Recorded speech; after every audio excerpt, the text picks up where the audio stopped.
G'day, welcome to Dark Solar Gaming and our Let's Play series on the Western Australian map by Deccan Kane. Okay, this episode is going to be a little bit different. It is on a little bit of a downer of a subject, but I do think it's very important we cover this, which we'll get to a little bit later. In the interim, we will just quickly cover off what we're doing on the farm at the moment. We currently have a hired hand finishing off the baling in field 2. We have someone also just started seeding on field 4. They're seeding some soybeans, and we're actually in the middle of harvesting this field here, field 1. So we are going to complete that during this episode. Now we are using the guidance steering mod, or the equivalent of a GPS mod. But unfortunately it's not quite the same standard as what GPS was, but it does give us some functionality which is better than nothing in a way. Anyway, so what we're going to talk about, and again I do apologise if it is a little bit of a sad and sorrowful subject. Some people may not want to actually even hear this, but I think it's important that we certainly cover it at the moment. And of course what I'm talking about is the ghastly attack on the mosques in New Zealand. So our compatriots over the ditch, over the Tasman Sea in New Zealand, have gone through a terrible time this past weekend, with 50 people, men, women and children, dying at the hands of a what can only be called a stupid, lunatic, fringe, white supremacist fool that unfortunately has come from the country that we all love, or I certainly love, being Australia. Why is this important? Well, my background is one of a military background, and you sit back and you listen to a lot of the commentary that's out there at the moment, and you see all the commentary that comes from like the United States, all the shootings there and all that sort of stuff. And unfortunately, this world that we live in and that I'm bringing up our children in is not the same world that I grew up in, and that is really bothersome to me. Now, I realise that it is sort of the way it's gone, and certainly I saw the brunt of it with the 9/11 issues and the Gulf War and everything else. I mean, I've been there and been a part of it and all that sort of stuff, and it's not getting any better. And I guess the thing that, while we can't get away from these, what I term as idiots, zealous bigots, whatever else you want to be, whether they be Al Qaeda, or any of those, or a white supremacist group or whatever, it's, as we need to go and actually offload this guy, it just has got to the point where this world has just gone mad. Now, the important thing I guess that I want to cover off is the fact that now we've had over the past few years all this rhetoric and all these issues with Al Qaeda and all that sort of stuff, and basically you hear a lot of people, it's not necessarily just the media itself, but a lot of people saying, oh, Muslims are bad, Muslim immigrants are bad, and all that sort of stuff. I mean, look, yes, okay, some are, but it's not all. And I guess it's the problem with it is it's just getting to the point where it's just going to be tit for tat and all that sort of stuff, and it's just rubbish. And I guess what I wanted to sort of talk about was the fact that we need to show a lot more calm, civility, care and thoughtfulness for all the others around the world. Now, I mean,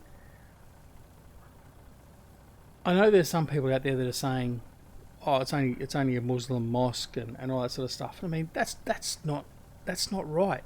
I mean, it's just not right. I mean, it doesn't matter if Al Qaeda is basically a bunch of radicals that happen to be from the Muslim faith, that choose to interpret the Quran a particular way. that that's their problem. I mean, ultimately, yeah, we've got to deal with it in some way, shape, or form, and that's what our military has been doing, and the military of many other countries around the world, including the US. But to have that as an excuse for someone to go and start shooting up a mosque, it's just abominable, and it's not something we should tolerate. And certainly, the level of hatred that is developing in relation to not only this incident but other incidents similar to it on the reverse, just is not right. So, I mean, it comes back to an eye for an eye, all that sort of stuff. Well, you know what? Maybe in some cases that may be valid, but certainly in this case it's not. Now, I guess for the want of anything better to say is, I feel for all those in New Zealand, whether they be Muslim, Christian, atheist, or whatever, to have people go to their church, and it'd be the same if they were of Christian faith, that have gone to their place of worship and just peacefully wanted to get along with their day and say their prayers or whatever else, and then to have some idiot who basically is in some way, shape or form brain dead, go in and just want to start shooting them and all that sort of stuff. It's just not on. It really isn't. And I guess what I want to do is basically just say, well, this fear mongering, this hatred, all this sort of stuff, it just needs to stop. I mean, we are going to end up being in an apocalyptic world for our kids and our grandkids, and it's just not something that I'm comfortable looking and watching at. As you can see, I've stuffed up some ground there. It just needs to have a bit of calm, and my big problem is the fact that there are many out there that are just sort of trying to fuel this whole thing up, and really it's not something that should be fueled. I mean, it's a totally different scenario to what we find in Iraq and Afghanistan and all that sort of stuff.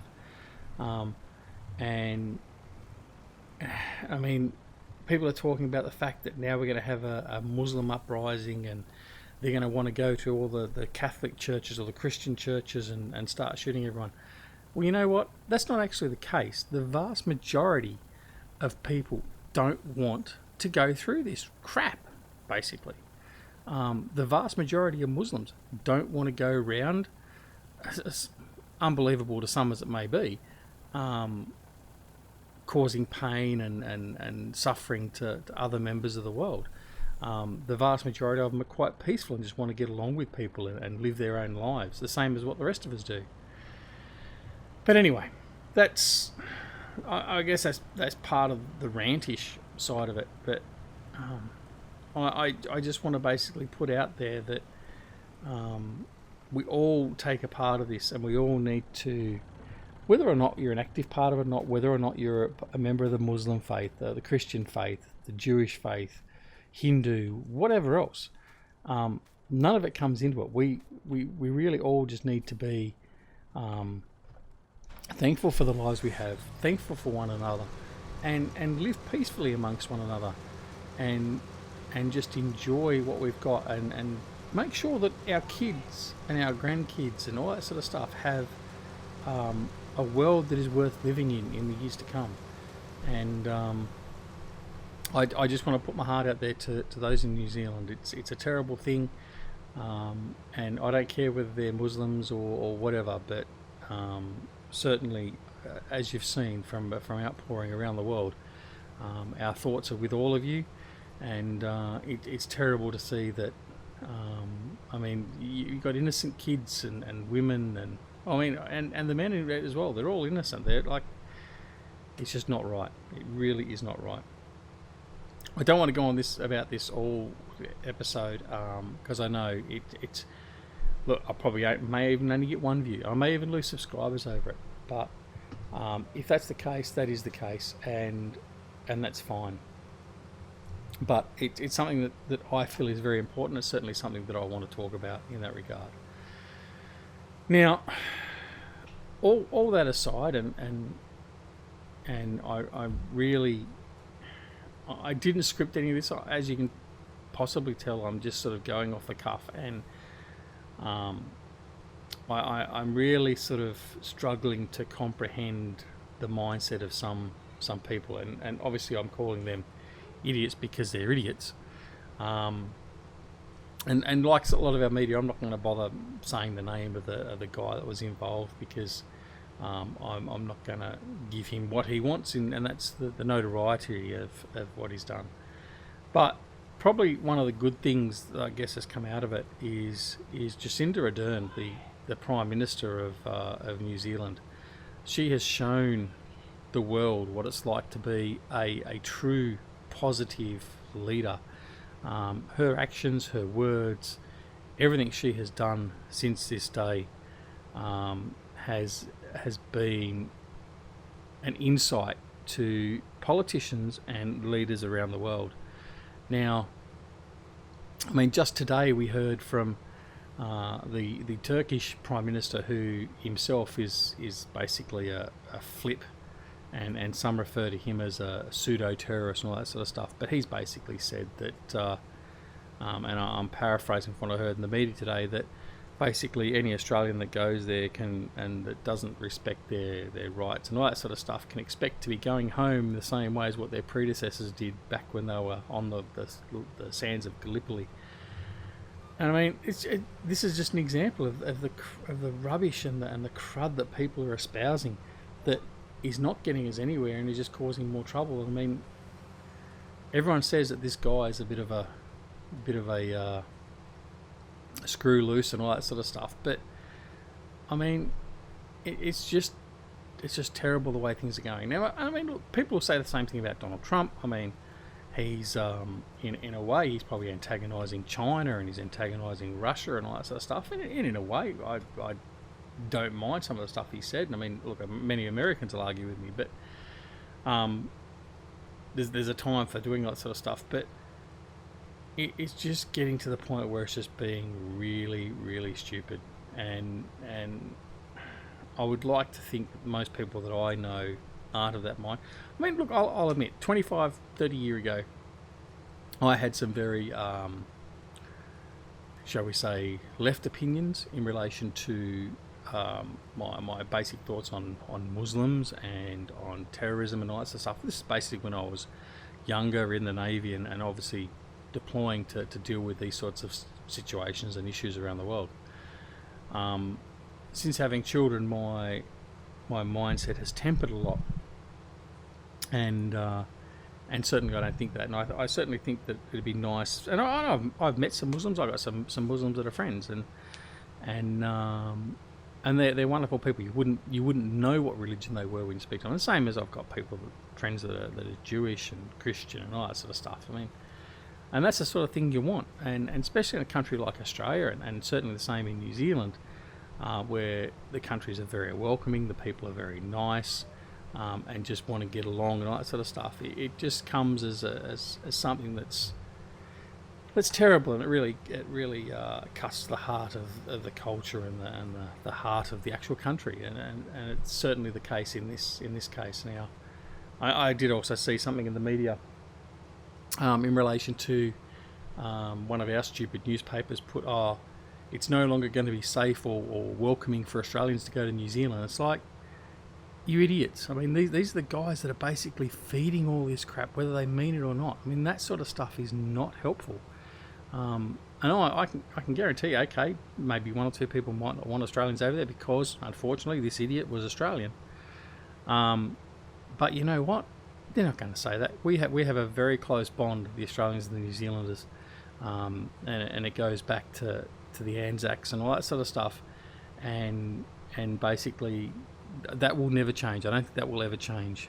Through thick or thin, the Kiwis and the Aussies will be good mates forever, and certainly from me as a final part of this dialogue, I offer my sincere condolences to all New Zealanders for the terrible tragedy that's bestowed amongst your Muslim fraternity in Christchurch, and just your community in general and country. It's a terrible thing, and we need to embrace some more love, affection, patriotism, and just basic a basic friendship. That's what we got to get back to. None of this other rubbish. So anyway, that's pretty much where I'm going to leave it. I don't want to go on for too long, but the last thing I will say is again, my sincere condolences to all in New Zealand. Our thoughts are certainly with you, and let's pray and hope that we don't see a repeat of this ever again anywhere in the world, because some of us just had enough. It's just not right. I mean, it just needs to stop. Anyway, chance of that happening are probably pretty slim, but hey, we can be a positive thinker and think about good things for once instead of bad. Anyway, so yeah, that's where I'm going to leave that. So I hope you understand where I'm coming from, and just go out there, just hug your kids, just say good day to your friends, and thank them for being there, your partners, all that sort of stuff, and just show some love, some forgiveness, all that sort of stuff, because that's what the world needs, not this other rubbish that's going on everywhere at the moment. So anyway, that's it. All right. So let's move on to some happier things, I guess. Giants have released patch 1.3. This is patch 1.3 that we are currently playing. Now, some people have mentioned, like my friend and subscriber 007 Robert, that they've had problems with some maps, with some equipment, all that sort of stuff. Now, touch wood, I've tested my maps and games and most of the equipment that I use, and to date haven't had a problem. Certainly it seems those that have been having problems are things like some of the scripted stuff, like anhydrous packs and some other stuff. Some of the auto load trailers, although I can say that our Falfa 6945, I think it was our Falfa 6945, definitely our Falfa, his trailer still works perfectly, which we'll see probably shortly or in the next episode.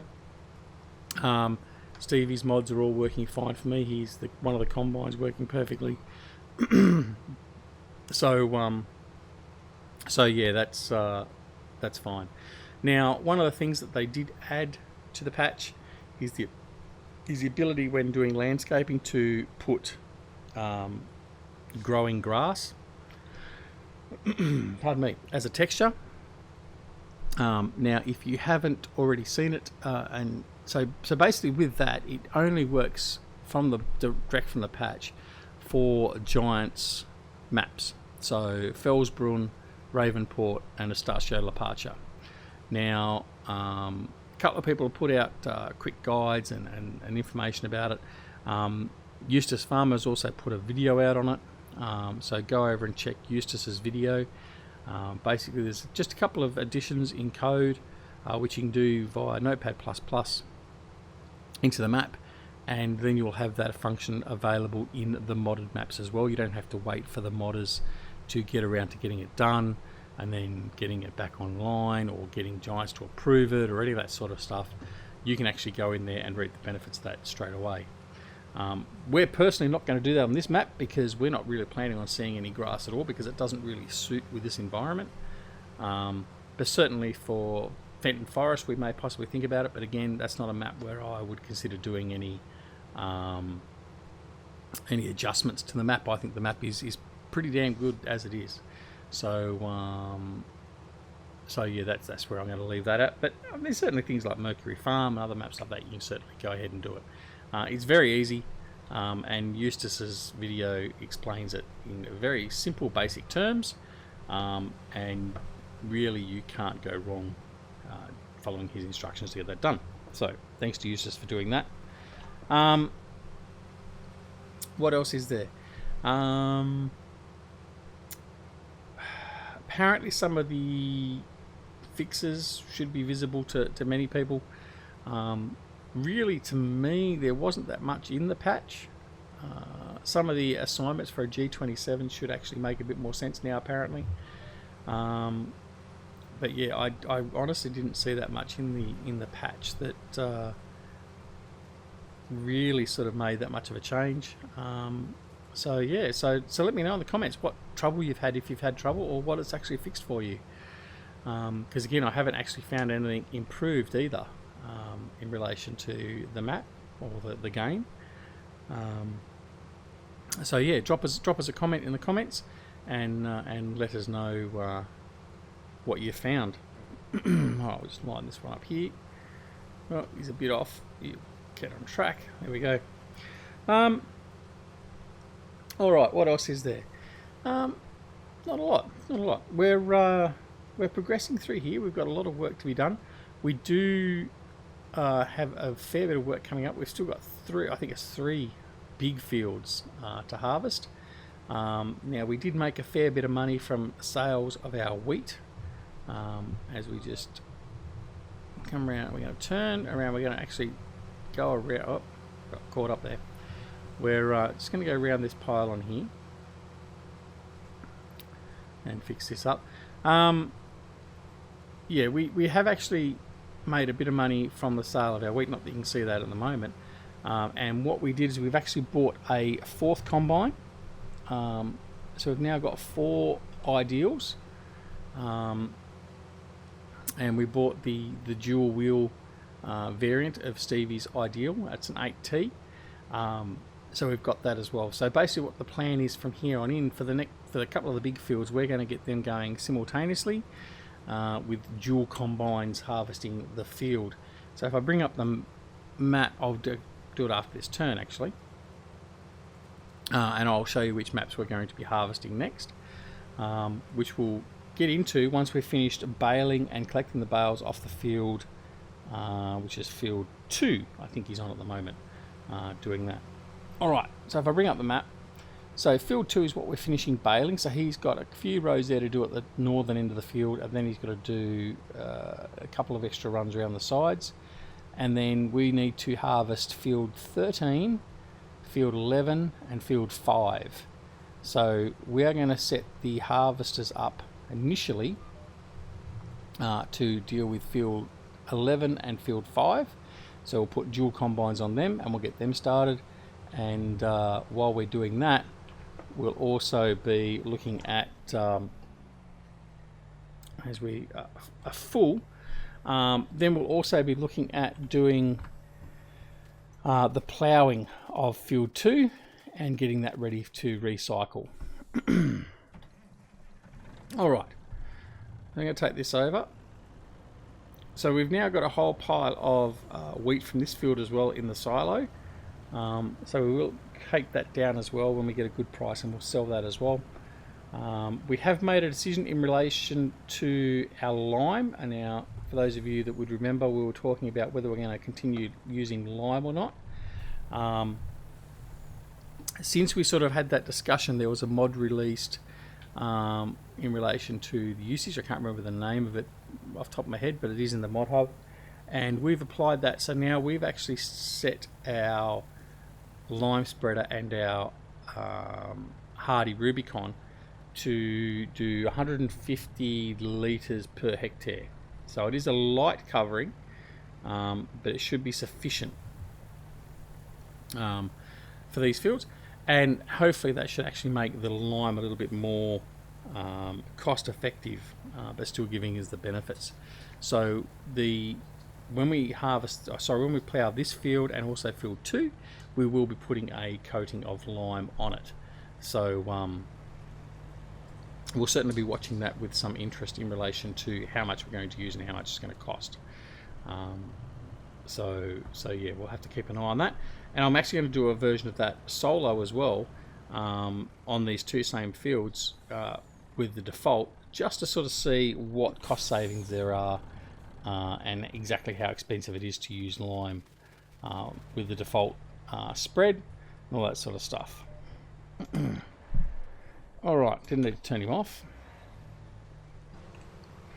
Pipe in, GPS up, and off we go again.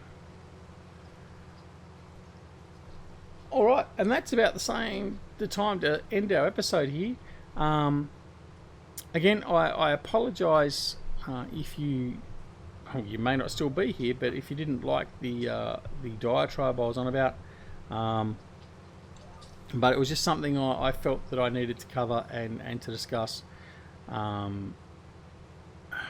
Maybe because of the fact that we are so close to our Kiwi friends. Just don't let JJ hear that. And yeah, so if you didn't like it and you switched off and you didn't watch it, and you're not here anymore, look, I do apologise.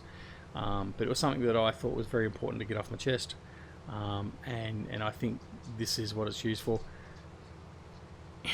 It's a very, very difficult time at any time to deal with that sort of stuff. I know it was very difficult many years ago with the Port Arthur massacre, being that was also in my home state,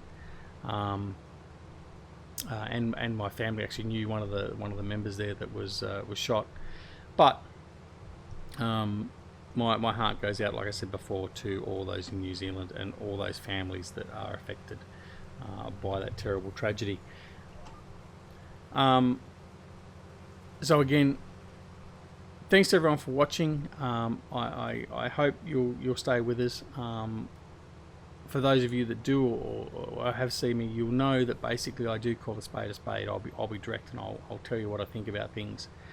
It also goes in line with some real life things, and while normally here we won't bring that up too much, there are obviously some times where we need to talk about some things, just to share thoughts, emotions, all that sort of stuff,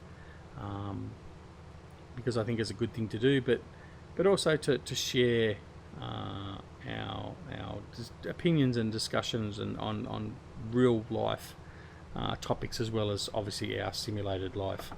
So yeah, but anyway, again, I'm going on. I don't want to do that too long, but my sincere condolences to everyone in New Zealand, and